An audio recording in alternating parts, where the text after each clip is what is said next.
Pemirsa, pandemi COVID-19 janten mawasana majeng perekonomian Bali rumasuk bage pertanian. Duaning rauh mangkin pertanian kantun sidang ngelimbak nanging nenten lempas keni wasana saking pikobat puniki. Kanan puniki Cina yang rengko ngage mengkudak produk pertanian Bali sani dahat nedunang tatkala pandemi. Ngawit saking pengharga janganan, taler wowohan ngawinang kontenan inucap mengkue pisan ring pasaran, ngawit mengkudang sasih nilintang.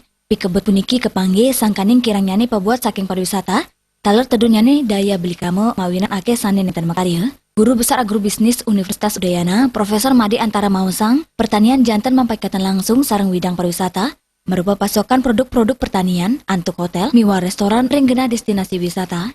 Punika taler pertanian mempakaikan langsung utawi indirect linkages sareng pariwisata, merupa pasokan produk-produk pertanian ring pasar-pasar umum, miwa swalayan, sani ketujuan majeng krama wiadin rumah tangga sani makarya ring pariwisata, saha mapaikatan langsung sejeroning nyuk serang produk ke warung utawi restoran sani kelimbakan oleh pamikarya pariwisata. Raratnyane pengelimbakan pariwisata janten ngawinang daya beli krama sayan tedun, mawinan akehan krama sani makarya ring widang pariwisata.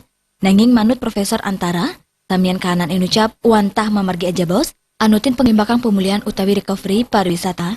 Widya Suti Bisnis Bali Nguningayang.